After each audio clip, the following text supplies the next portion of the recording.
3 xonali uy, remont, mebel texnikasi bilan zo'r uy, zo'r lokasiyada sizga taklif qilmoqchiman. Manzilga keladigan bo'lsa, Yunusobod 8-kvartal yo'l yuzida shunda Sezam Gardenning ro'parasi. Shu uyimizda 2-etajda joylashgan 12 etajli bino. O'sha maydonimizda 71 kvadrat metr. Uy egalari 84 ming $80 so'rashyapti, kelishiladigan joylari har doimda bor. Telefon raqamlarini narsani qoldiraman, aloqaga chiqasiz. Qarang abi, foydangizdan kirish eshigimiz, elektrika, santexnika, montajga hammasi yengil. Mana bu yog'imizda esa bizda kladovka, garderobni qilib foydalansangiz ham bo'ladi.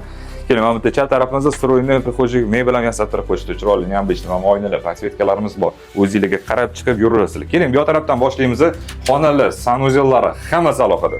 Konfetlari zo'r holatda turibdi. 1 yil bo'lgan ekan remont qilinganiga.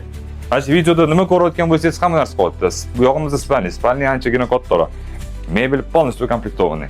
Keling, davom etadigan bo'lsa, mana bu prikoshkadan biz to'g'riga kiradigan bo'lsa, biz детскийga kiramiz. Mana детский такой компактный, уютный, теплый. Keling, zalga kiramiz. Mana zalimisan, zal. Interyer, dekoratsiya, ranglar. Просто gap yo'q. Tayyor. Bitta televizor ilib qo'ysangiz bo'ldi ekan. Shu bilan biz oshxonaga chiqamiz. Oshxonamiz juda ham katta. Bu yoq tarafimizda o'tirib ovqatlanadigan zona, bu yoq tarafimizda esa uzunasiga stroyni kuxna garnitur ovqat tayyorlaydigan zona. Aytib o'tay, bu yoq elektrik plita. Aslida uyimizda 2 xona, 3 xona qilingan. Kvadraturasi 71 kvadrat bo'lganiga 3 xona qilingan. Полноценный 3 xona hisoblanadi. Lokatsiyasi zo'r, narxi yomon emas.